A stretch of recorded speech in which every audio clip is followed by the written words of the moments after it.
Welcome to the channel Feathers. நான் சதீஷ்.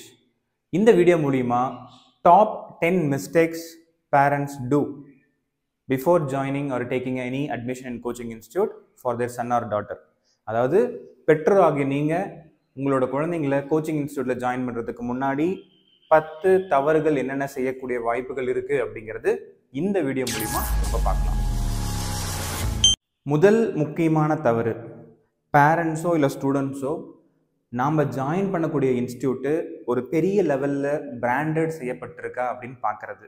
சமுதாயத்தில் அந்த இன்ஸ்டியூட்டை பல பேர் பெருமையாக பேசுகிற சூழ்நிலைகள் அமையுதா அப்படின்னு பார்க்குறது. ஏன்னா இது ஒரு கௌரவமாக பார்க்குறாங்க.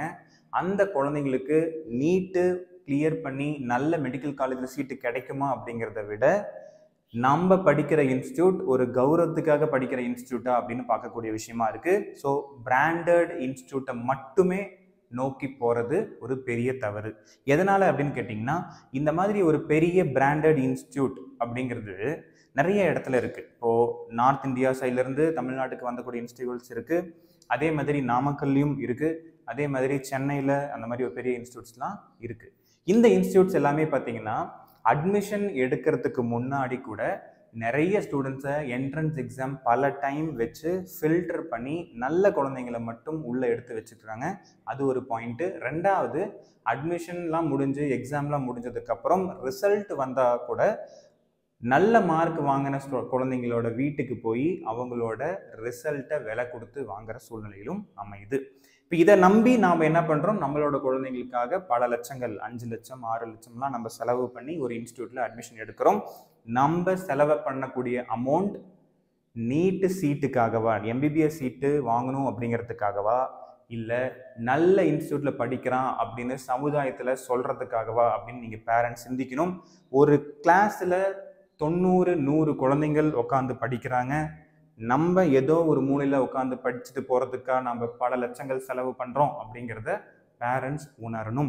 ஸோ முக்கியமான தவறு, ஸோ கால்டு பெரிய இன்ஸ்டியூட், நல்ல பேர் வாங்கின இன்ஸ்டியூட், இந்த இன்ஸ்டியூட்டில் ஜாயின் பண்ணால் என்னோட குழந்தைக்கு நீட் சீட் கிடைக்கும் அப்படின்னு முட்டாள்தனமாக நம்புறது பெரிய தவறு. நம்பர் 1. இரண்டாவது முக்கியமான தவறு என்ன அப்படின்னு பார்த்தீங்கன்னா, நாம் சூஸ் பண்ணுற இன்ஸ்டியூட், நம்ம தேர்ந்தெடுக்கக்கூடிய கோச்சிங் இன்ஸ்டியூட் நம்ம கூட என்ன விஷயங்கள் செய்ய போகிறாங்க அப்படின்னு எதை பற்றியுமே பேசாமல் அட்மிஷன் எடுத்துட்டு நாம் கேட்குற கேள்விக்கு சரியான பதில்கள் இன்ஸ்டியூட் சைட்லேருந்து வராமல் இருக்கும் பொழுது நாம் இருந்தும் அந்த இன்ஸ்டியூட்டில் அட்மிஷன் எடுக்கிறது பெரிய தவறு. உதாரணத்துக்கு, நீங்கள் ஒரு ஃபீஸ் பே பண்ண போகும்போது கூட நீங்கள் லைனில் வந்துட்டு இவ்வளோ தான் ஃபீஸு, இதை பே பண்ணிவிட்டு அப்ளிகேஷன் வாங்கிட்டு கிளம்பிட்டே இருங்க, இந்த தேதியில் கொண்டு வந்து விட்டுருங்க அப்படின்னு சொல்லக்கூடிய நிலைமைகள் அமைஞ்சிருக்கு. நீங்கள் இல்லைன்னா இன்னொருத்தவங்க ரெடியாக இருக்காங்க அப்படிங்கிற சூழ்நிலையில் இருக்கக்கூடிய இன்ஸ்டியூட்டில் கண்மூடித்தனமாக போய் ஜாயின் பண்ணுறது ஒரு பெரிய தவறு. இதனால் என்ன ஆகுது அப்படின்னு பார்த்தீங்கன்னா, உங்கள் கிளாஸில் உங்கள் குழந்தைங்களுக்கு புரியாத விஷயங்கள் நடக்கும் பொழுது நீங்கள் போய் தைரியமாக மேனேஜ்மெண்ட் கிட்ட போய் கேட்க முடியாது. அப்படி கேட்டாலும் உரிய பதில் வராது. இப்போ நீங்கள் எந்த கேள்வியுமே முன்கூட்டியே கேட்காம அந்த இன்ஸ்டியூட்டில் ஜாயின் பண்ணியிருக்கீங்க. உங்ககிட்ட ஒரு மணி நேரம் உட்காந்து இதெல்லாம் நாங்கள் பண்ண போகிறோம், இப்படிலாம் இருக்க போகுதுன்னு ஒரு விஷயத்தை எக்ஸ்பிளைன் பண்ணாத இன்ஸ்டியூட்டில் ஜாயின் பண்ணியிருக்கீங்க. அப்படி இருக்கும் பொழுது படிச்சுட்டு இருக்கும்போது ஒரு வருஷத்துக்கு நடுவில் ஏதாவது பிரச்சனைகள் வந்தாலோ, உங்களோட குழந்தைங்களுக்கு ஏதாவது புரியாத விஷயங்கள் சப்ஜெக்டில் இருந்தாலோ, இல்லை ஏதாவது ஒரு உதவி தேவைப்பட்டாலோ நீங்கள் எதன் அடிப்படையில் அவங்கக்கிட்ட போய் கேள்வி கேட்க போகிறீங்க? ஸோ கேள்வியே கேட்க விடாமல் உங்களைய டிக்டேட்டர்ஷிப் மாதிரி அடிமைத்தனமாக நடத்தக்கூடிய இன்ஸ்டியூட்டில் அட்மிஷன் எடுக்கிறது ரெண்டாவது முக்கியமான தவறு. மூணாவது முக்கியமான தவறு அப்படின்னு என்னன்னு கேட்டிங்கன்னா, கோச்சிங் இன்ஸ்டியூட்டில் வந்து பார்த்தீங்கன்னா முழு நேரமும் பாடத்தை மட்டுமே நடத்தக்கூடிய விஷயங்கள் நடந்துச்சுனாலோ, உங்களோட சன் ஆர் டாட்டர் குழந்தைங்களுக்கு போதுமான நேரம் படிக்கிறதுக்கு கொடுக்காத ஒரு இன்ஸ்டியூட்டாக இருந்துச்சுன்னா அந்த மாதிரி இன்ஸ்டியூட்டை தேர்ந்தெடுக்கிறது தவறு. ஸோ தேர்ட் இம்பார்ட்டன்ட் மிஸ்டேக் என்னன்னு பார்த்தீங்கன்னா, செல்ஃப் ப்ரிப்பரேஷனுக்கு போதுமான நேரம் இல்லைன்னா அந்த இன்ஸ்டியூட்டை நீங்கள் நாடி போகிறது தவறான ஒரு செயல். நாலாவது முக்கியமான தவறு அப்படின்னு பார்த்தீங்கன்னா, நீங்கள் வந்து ஒரு நீட் ஜெய் மாதிரி எக்ஸாம் ப்ரிப்பேர் பண்ணிட்டு இருக்கும்போது எந்த அளவுக்கு பாடம் சொல்லித்தரது முக்கியமோ, எந்த அளவுக்கு நம்ம படிக்கிறது முக்கியமோ, அதை விட அதிகமாக பரீட்சை எழுதுறது ரொம்ப ரொம்ப முக்கியம். ஸோ இந்த எக்ஸாம் பேட்டர்ன் வந்து பார்த்தீங்கன்னா டெய்லியும் டெஸ்ட் இருக்கணும், எல்லா ஞாயிற்றுக்கிழமையும் டெஸ்ட் இருக்கணும். கிட்டத்தட்ட ஒரு 200 டெஸ்ட் நீங்கள் எழுதுகிற மாதிரி ஒரு சூழ்நிலை இருக்கக்கூடிய இன்ஸ்டியூட்டில் ஜாயின் பண்ணணும். 15 நாளைக்கு ஒரு டெஸ்ட்டு, மாதத்துக்கு ஒரு டெஸ்ட்டு, அதே மாதிரி எப்பயாவது நினச்ச டைமில் அவங்க டெஸ்ட் வைக்கிற மாதிரி ஒரு கோச்சிங் இன்ஸ்டியூட்ஸ் இருந்துச்சுன்னா அந்த மாதிரி இன்ஸ்டியூட்டில் நீங்கள் எதையும் விசாரிக்காமல் அட்மிஷன் எடுக்கிறது பெரிய தவறு. ஸோ எக்ஸாம் முறைகள் எப்படி இருக்குது அப்படிங்கிறத நல்ல ஆராய்ஞ்சு அனலைஸ் பண்ணி அந்த மாதிரி இன்ஸ்டியூட்டில் நீங்கள் போய் ஜாயின் பண்ணணும் அப்படிங்கிறது என்னோட அட்வைஸ். ஸோ 4வது முக்கியமான தவறு, எக்ஸாம் பேட்டர்ன் எப்படி இருக்குங்கிறத கண்டிப்பாக பேரண்ட்ஸ் ஆனவங்க நிறைய பேர் ஒழுங்காக பார்க்கறது கிடையாது. ஃபெதர்ஸ் இன்ஸ்டியூட்டில் நீட் 2025 ரிப்பீட்டர் ப்ரோக்ராமுக்கான அட்மிஷன் நடந்துட்டு இருக்கு. நம்ம ஆல்ரெடி கிளாஸ் ஸ்டார்ட் பண்ணியாச்சு. பேசிக் ஃபவுண்டேஷன் கிளாஸஸ் நடந்துட்டு இருக்கு. ஜூன் 17th இருந்து ஆக்சுவல் ப்ரோக்ராம் ஸ்டார்ட் ஆகுது. நம்மளோட இன்ஸ்டியூட்டில் சூப்பர் 40 அப்படிங்கிற ஒரு கான்செப்ட் இருக்குது. ஒரு கிளாஸில் 40 குழந்தைங்க, ஒவ்வொருத்துக்கும் தனித்தனி கவனம் செலுத்தி அவங்களோட ஸ்ட்ரென்த் வீக்னஸ் அனலைஸ் பண்ணி அவங்க எந்த மார்க்கில் இருந்தாலும் அதிலிருந்து ஒரு 300-350 மார்க் இன்க்ரீஸ் பண்ணக்கூடிய விஷயங்களுக்கான பிளான் அண்ட் ஸ்ட்ராட்டஜியோடு நம்ம செயல்படுறோம். எங்களோட இன்ஸ்டியூட்டில் நல்லா படிக்கிறவங்க தனியாகவும் நல்லா படிக்காதவங்க தனியாகவும் செப்பரேட் பண்ணி கோச்சிங்லாம் கொடுக்க மாட்டோம். நாங்கள் ஒவ்வொரு குழந்தைகளுக்கும் அவங்களுக்கு தேவையான விஷயங்களை பார்த்து ட்ரைனிங் ப்ராசஸ் கொடுக்குறோம். இதனால் அவங்களோட மார்க் நல்ல விதத்தில் இன்க்ரீஸ் ஆகுது. எங்களோட இன்ஸ்டியூட்டில் இந்த டைம் கட் ஆஃப் பக்கத்தில் வந்து ரீச் ஆகி சீட்டு கிடைக்க முடியாமல் தவிக்கிற குழந்தைங்களுக்கு up to 1 lakh rupees scholarship தரோம். இந்த ஸ்காலர்ஷிப் மூலிமா உங்களோட நீட்டில் நல்ல மார்க் எடுத்திருந்தீங்கன்னா, 2024 நீட்டில் நல்ல மார்க் எடுத்திருந்தீங்கன்னா நீங்கள் டிமோட்டிவேட் ஆக தேவையில்லை. உங்களுக்கு சீட்டு கிடைக்கலனாலும் வருத்தப்படக்கூடிய அவசியம் இல்லை. இப்போ எங்களோட ப்ரோக்ராமில் ஜாயின் பண்ணி அடுத்த வருஷம் ஒரு சிறந்த மெடிக்கல் காலேஜ் உங்களால் போக முடியும் அப்படிங்கிறத நம்புங்க. நாங்கள் உங்களுக்கு ஒரு பெஸ்ட்டான கேரண்டீடு ரிசல்ட் கொடுப்போம். ஸோ எங்களோட இன்ஸ்டியூட்டில் அட்மிஷன் எடுத்துக்கணும்னு நினச்சிங்கன்னா இந்த நம்பருக்கு காண்டாக்ட் பண்ணுங்கள். அட்மிஷன் டீட்டெயில்ஸ் எல்லாமே உங்ககிட்ட எக்ஸ்பிளைன் பண்ணுவாங்க. அதே மாதிரி இன்ஸ்டியூட்டுக்கு டைரெக்டாக விசிட் பண்ணி நம்ம என்னென்ன பண்ணிகிட்ருக்கோம், சூப்பர் 40 பேட்ச்னா என்ன, எப்படி நம்ம ஒவ்வொரு குழந்தைங்களும் கான்சென்ட்ரேட் பண்ண போகிறோம், எங்களோட 1 இயரில் எந்த மாதிரி இந்த ட்ரைனிங் ப்ராசஸ் இருக்க போகுது அப்படிங்கிறத கம்ப்ளீட்டாக தெரிஞ்சுக்கிட்டு அட்மிஷன் எடுங்க. தேங்க்யூ. 5வது முக்கியமான தவறு என்னன்னு பார்த்தீங்கன்னா, நம்மளோட சன் ஆர் டாட்டர் கிட்ட பேரண்ட்ஸ் வந்து அவங்களோட குழந்தைங்களை என்ன சொல்ல வராங்க அப்படிங்கிறத கேட்டுட்டு ஆன்லைன்லேயோ இல்லை செல்ஃப் ப்ரிப்பரேஷன்லையோ நானே சுயமாக ப்ரிப்பேர் பண்ணி இந்த எக்ஸாமுக்கு ரெடி ஆகிறேன், இல்லை ஆன்லைனில் நான் கோச்சிங் எடுத்துகிட்டு வீட்டில் இருந்தே படித்து இந்த எக்ஸாமுக்கு நான் ரெடி ஆகிறேன், 12th முடித்ததுக்கப்புறம் 1 year தான் நேர காலம் இருக்கும், அந்த 1 yearல் நானே செல்ஃபாக ப்ரிப்பேர் பண்ணிக்கிறேன் அப்படின்னு சொல்லக்கூடிய விஷயங்களில் பேரண்ட்ஸ் முழுமையாக நம்பி ஏமாறுற சூழ்நிலைகள் நிறைய இருக்குது.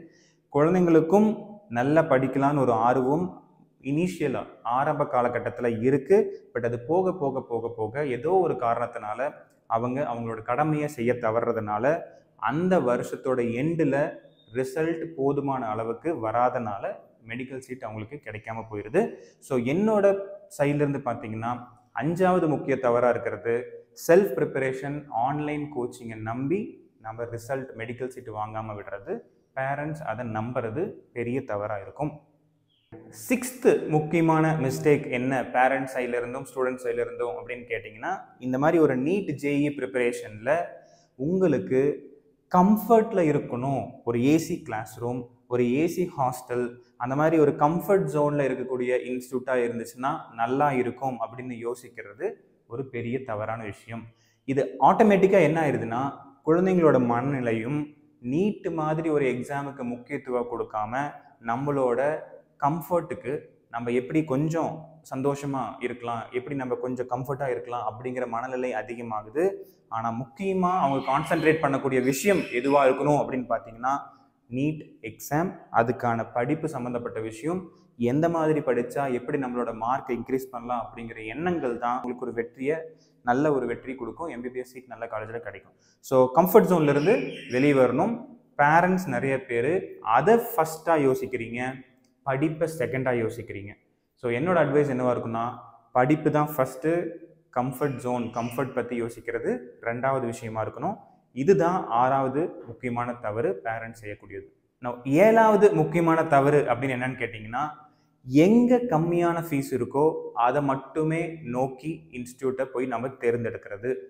கம்மியான ஃபீஸ் இருந்தாலும் பரவாயில்ல, ஒரு வருஷம் நம்மளோட குழந்தைங்கள நம்ம படிக்க வைக்க போகிறோம். ஸோ ஒரு வருஷம் நம்ம படிக்க வச்ச ஆறுதல் நமக்கு இருக்கும் அப்படிங்கிறதுனால ரொம்ப ரொம்ப ரொம்ப கம்மியாக இருக்கிற ஃபீஸை நம்ம சூஸ் பண்ணி அந்த இன்ஸ்டியூட்டில் ஜாயின் பண்ணுறது தவறான விஷயம். கம்மியான ஃபீஸ் இருக்கிற இன்ஸ்டியூட்டில் நல்லா சொல்லித்தர மாட்டாங்க அப்படின்னு நான் சொல்ல வரல. கம்மியான ஃபீஸ் இருந்துச்சுன்னா அதை கூட வரக்கூடிய சிக்கல்கள் என்னவா இருக்கும் அப்படிங்கிறத ஆராய்ஞ்சு கம்மியான ஃபீஸ் இன்ஸ்டியூட்லேயும் நல்லா சொல்லித்தராங்க, நல்லா பண்ணுறாங்க அப்படின்னு பல ஸ்டூடெண்ட்ஸ் தரப்பில் சொல்லுவாங்கன்னா கண்டிப்பாக அட்மிஷன் நீங்கள் எடுக்கலாம். பட் ஒரு தடவைக்கு 2 தடவை யோசித்து அந்த முடிவை எடுக்கணும். ஸோ இதை மட்டுமே நம்பி ஒரு இன்ஸ்டியூட்டில் போய் ஜாயின் பண்ணுறது தவறாக இருக்கும் அப்படிங்கிறது என்னோட கருத்து. நோ 8வது முக்கியமான தவறு என்னன்னு பார்த்தீங்கன்னா, பேரண்ட்ஸ் ஆனவ நீங்கள் ரொம்ப சோம்பேறித்தனம் பட்டுட்டு நிறைய இன்ஸ்டியூட்டுக்கெலாம் போகாமல் ஒரு இன்ஸ்டியூட்டை மட்டும் விசாரித்து அந்த இன்ஸ்டியூட்டை போய் ஜாயின் பண்ணுறது. ஒரு 4-5 இன்ஸ்டியூட்டுக்கு நீங்கள் அனலைஸ் பண்ணி எப்படி இருக்குது, இந்த இன்ஸ்டியூட்டுக்கும் அந்த இன்ஸ்டியூட்டுக்கும் என்ன சொல்கிறாங்க, இதில் என்ன அட்வான்டேஜ், அதில் என்ன அட்வான்டேஜ், இதில் எப்படி நம்மளோட குழந்தைய ட்ரீட் பண்ணுறாங்க, அதில் எப்படி நம்மளோட குழந்தைங்களை ட்ரீட் பண்ணுறாங்க, உண்மையாலுமே குழந்தைங்களோட மார்க்குக்கு முக்கியத்துவம் தராங்களா, இங்கே இருக்கிற ஃபிசிக்ஸ் கெமிஸ்ட்ரி டீச்சர் நல்லா இருக்காங்களா, அங்கே இருக்கிற ஃபிசிக்ஸ் கெமிஸ்ட்ரி டீச்சர் நல்லா இருக்காங்களா, இந்த மாதிரி பல விஷயங்களை ஆராய்ஞ்சு நீங்கள் இன்ஸ்டியூட்டை போய் தேர்ந்தெடுக்கணும். இன்ஸ்டியூட்டில் ஜாயின் பண்ணதுக்கப்புறம் உங்கள் குழந்தைங்களோட பொறுப்பு, அவங்க நல்லா படிக்கணும், அவங்க ஹார்ட் ஒர்க் பண்ணணும், நல்ல மார்க் எடுக்கணும். ஆனால் ஒரு இன்ஸ்டியூட்டை நீங்கள் டிசைட் பண்ணுறதுக்கு பேரண்ட்ஸ் தான் முழுக்க முழுக்க காரணம். பேரண்ட்ஸ் ஆகிய நீங்கள் இந்த தவறுகளை செய்யாமல், அதாவது நிறைய இன்ஸ்டியூட்டுக்கு போய் அனலைஸ் பண்ணுறதுக்கும் நேரத்தை செலவழிக்கிறதுக்கும் யோசிக்கக்கூடாது. ஸோ நிறைய பேரண்ட்ஸ் அதை யோசிக்கிறாங்க, அவங்களோட வேலைகளை விட்டுட்டு போகிறதுக்கு பல டைம் யோசிக்கிறாங்க. அது ஒரு பெரிய தவறான விஷயம். இதுதான் 8வது மிஸ்டேக்.